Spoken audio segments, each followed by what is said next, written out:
Hello, welcome back to गुल की उड़ान। कैसे हैं आप लोग? आई होप आप लोग काफ़ी अच्छे होंगे। तो आज के इस वीडियो में हम लोग बात करने वाले हैं सीटेट पेपर 2 इंग्लिश के बारे में कि इंग्लिश में कितने नंबर का क्वेश्चन कहाँ से पूछा जाता है, कौन सा टॉपिक इम्पॉर्टेंट है, कौन सा टॉपिक हाई स्कोरिंग है। ओके, तो चलिए हम लोग स्टार्ट करते हैं। सबसे पहले मैं बता दूं कि इंग्लिश जो है आपका लैंग्वेज 1 में चूज़ करना है या लैंग्वेज 2 में, वो पूरे तरीके से आपके ऊपर डिपेंडेंट होता है।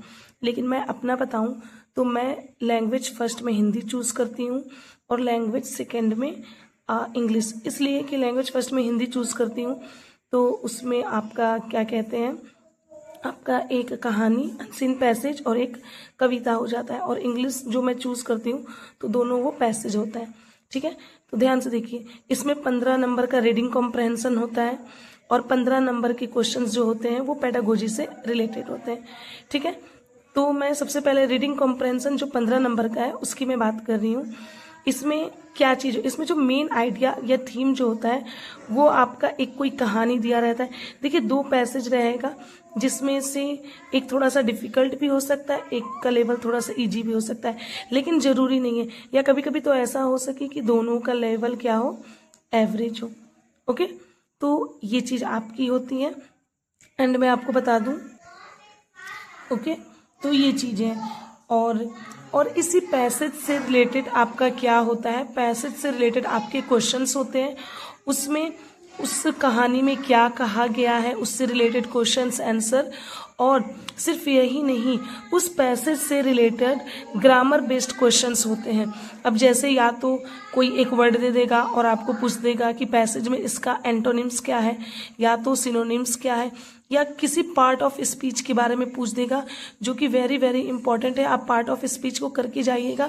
मैक्सिमम जो इसमें मैंने देखा है सिनोनिम्स एंटोनिम्स तो रहता ही है और पार्ट ऑफ स्पीच के क्वेश्चंस ज़्यादा रहते हैं। जैसे मान लीजिए, और सब्जेक्ट प्रेडिकेट भी कभी कभी मैंने देखा है। जैसे कोई भी एक सेंटेंस दे दिया उसी पैसेज का उठाकर और उसमें पूछ लेगा, 2 वर्ड को अंडरलाइन कर देगा और पूछेगा बताइए कि अंडरलाइन वर्ड क्या है, नाउन है कि प्रोनाउन है, या एक नाउन है एक एडजेक्टिव है, या एक एडवर्ब है एक एडजेक्टिव है, या एक एडवर्ब है एक वर्ब है, एक वर्ब है एक प्रोनाउन है। ऐसे करके दोनों के बारे में पूछेगा। तो आपका जब पार्ट ऑफ स्पीच कंप्लीट होगा, आप उसको पता आपको रहेगा, तभी आप इस चीज़ को कर सकते हैं। तो सफिक्स प्रीफिक्स भी रहता है, सिनोनिम्स इंटोनिम्स भी रहता है। आपका पार्ट ऑफ स्पीच से तो 110% रहता है, और आपका प्रीपोजिशन कंजक्शन। तो इस टाइप से ग्रामर के क्वेश्चंस होते हैं। ठीक है, अब मैं आपको, और बाकी जो क्वेश्चंस होते हैं वो आपका पैसेज से रिलेटेड, वो कहानी से रिलेटेड होता है। 15 नंबर का आपका पेडागोजी होता है। और देखिए, एग्जाम में मैं बार बार क्यों कह रही हूँ कि आपको सबसे पहले हिंदी और इंग्लिश करने हैं, क्योंकि ये जो 15 नंबर का जो कंप्रहेंशन है ना, इसमें ज़्यादा चांसेस होते हैं चीज़ें सही होने का। क्योंकि पार्ट ऑफ स्पीच आप तो बचपन से पढ़ते आ रहे हैं, चीज़ें सही कर लेंगे। सफिक्स प्रीफिक्स भी बचपन से पढ़ते आ रहे हैं। थोड़ा सा सिनोनिम्स एंटोनिम्स में हो सके आपको दिक्कत महसूस हो, वोकैबुलरी आपकी स्ट्रांग ना हो तो, वरना जो क्वेश्चन आंसर रिलेटेड होता है वो इजीली आप कर लेते हैं। तो इसमें नंबर ज़्यादा बनने के चांस होते हैं। और जो पेडागोजी है इंग्लिश या हिंदी का, उसका सिलेबस भी बहुत ज़्यादा लार्ज नहीं है। आप उसे कम समय में भी बहुत अच्छे से पढ़ सकते हैं। मैं तो कहूँगी आप हिंदी कंप्लीट पूरा करिए, इंग्लिश कंप्लीट पूरा करिए। मतलब हिंदी पेडागोजी पूरा कंप्लीट कर लीजिए, इंग्लिश पेडागोजी की वीडियो पूरा देख लीजिए, और अपना PYQ बुक उठाइए और उससे पूरा प्रीवियस ईयर लगा डालिए। आपका 25-26 नंबर आने से कोई नहीं रोक सकता है। ठीक है, ये गलती मैंने की थी। Previous year PYQ questions Hindi English के मैंने बिल्कुल भी नहीं लगाए थे।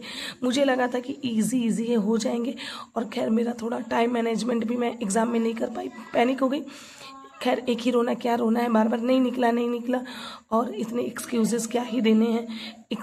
इंशाल्लाह इस बार हम लोग क्लियर करके रहेंगे। ठीक है, तो 15 मार्क्स का जो पेडागोजी है, जिसमें लैंग्वेज एक्विजिशन और लैंग्वेज लर्निंग, लैंग्वेज को हम लोग कैसे एक्वायर करते हैं, LAD जो लैंग्वेज एक्विजिशन डिवाइस से रिलेटेड है, जिसमें नॉम चॉम्स्की के बारे में है। आपका लैंग्वेज लर्निंग कैसे करते हैं, और फर्स्ट लैंग्वेज क्या होता है, सेकंड लैंग्वेज क्या होता है, जो थर्ड लैंग्वेज है, जो 3 लैंग्वेज की बात है, कोठारी आयोग ने की है उससे रिलेटेड क्वेश्चंस होते हैं। ये बहुत वेरी वेरी इंपॉर्टेंट है, हर साल इससे क्वेश्चंस रहता है, ठीक है। प्रिंसिपल ऑफ लैंग्वेज टीचिंग, जिसमें आपका डायरेक्ट मेथड क्या होता है, कम्युनिकेटिव अप्रोच क्या है, ग्रामर ट्रांसलेशन मेथड क्या है, और इसके अलावा इसमें आपको मैं बताती चलूँ bottom up approach, top down approach, ये सारे चीज़ इसी में आते हैं, जो कि मैंने लिखा नहीं है या हो सके मैंने नीचे लिखा हो, principle of language of teaching में, ठीक है। जो 4th नंबर है एरर एंड रिमेडियल टीचिंग, जिसमें एरर एनालिसिस से कहाँ पे बच्चे से क्या गलती हो रही है, क्या नहीं करना चाहिए, करेक्शन, अपनी टीचिंग में करेक्शन कैसे करना चाहिए। आप एक लैंग्वेज टीचर है, खुद को आपको एक लैंग्वेज टीचर मानना है और उसके हिसाब से आपकी क्या राय है। मतलब पेडागोजी जो होता है ना, वो पूरा का पूरा समझ के ऊपर होता है। तो आप जब भी वीडियो देखें ना, पहले स्पीड ना बढ़ाएं, पहले आप जो नॉर्मल स्पीड है उस पर देखें। जब सेकेंड टाइम लेक्चर को देखेंगे तो स्पीड बढ़ाकर देखेंगे। कभी कभी क्या होता है, कभी मैं क्या करती हूँ कि पहले ही दफ़ा मैं 1.67 मैं जो स्पीड है वीडियो की बढ़ा लेती हूँ, तो जल्दी में चीज़ें समझ में नहीं आती हैं अच्छे से। इसलिए आप पहली दफ़ा में नॉर्मल स्पीड में देखें, सेकेंड टाइम आप स्पीड बढ़ाकर उसको अच्छे से देखें। लेकिन एक वीडियो को, एक प्लेलिस्ट को आप कम से कम एग्जाम से पहले 2 से 3 बार जरूर देखें। नोट्स बनाने की कोई ज़रूरत नहीं। हाँ, हिंदी पेडागोजी, इंग्लिश पेडागोजी का आप छोटा छोटा मेन पॉइंट का नोट्स बना लें, ठीक है, जो कि मैं बार बार कह रही हूँ, ओके। फिर है आपका मल्टीलिंगुअल क्लासरूम के बारे में, जिसमें बाइलिंगुअलिज्म मतलब 2 तरह के बाइलिंगुअल, बाई का मतलब ये होता है 2, और 2 तरह से आपको लैंग्वेज को, जैसे कि आपकी जो मदर टंग है, आपका जो घर पे कैसी भाषा बोली जाती है, और हिंदी, ऐसे लेकर आपको 2 लैंग्वेज को लेकर चलना। ऐसा नहीं कि बस आप क्लास में गए और इंग्लिश में ही आप पढ़ रहे हैं, नहीं, ये चीज़ नहीं करना है। इसीलिए तो 3 लैंग्वेज की बात कही गई है। एक आपकी मदर टंग, जो आपका एक घर का लैंग्वेज है मदर टंग, एक आपका उसमें इंग्लिश हो जाएगा सेकेंड, और थर्ड जो आपका हो जाएगा कोई भी जो आपका क्लासिकल लैंग्वेज है उसमें से, ठीक है। और इसमें आपका कोड स्विचिंग भी होता है। आप बोलते बोलते, जैसे हिंदी बोलते बोलते आप इंग्लिश बोलने लगे, ऐसे करके। फिर कोड मिक्सिंग भी होता है, जैसे आप हिंदी बोल रहे हैं, इसमें इंग्लिश का भी कुछ वर्ड इस्तेमाल कर लिए, पंजाबी भी कोई वर्ड इस्तेमाल कर लिए, संस्कृत भी कोई, तो वो कोड को मिक्स करता है, वर्ड को मिक्स करके जो बोलते हैं कई तरह के लैंग्वेज, ये कोड मिक्सिंग कहलाता है। खैर, ये मैं पढ़ा नहीं रही हूँ, बस मैं आपको जानकारी दे रही हूँ, ये चीज़ें पढ़ना इंपॉर्टेंट है। रोल ऑफ मदर टंग की स्पेलिंग गलत है, ठीक है। तो मदर टंग की क्या वैल्यू, तो मदर टंग की आप प्राइमरी लेवल में जो बच्चों को पढ़ा रहे हैं, छोटे बच्चों को, तो मदर टंग की बहुत ज़्यादा हेल्प होनी चाहिए। Mother tongue is the most important topic, इससे क्वेश्चंस आते हैं, ठीक है।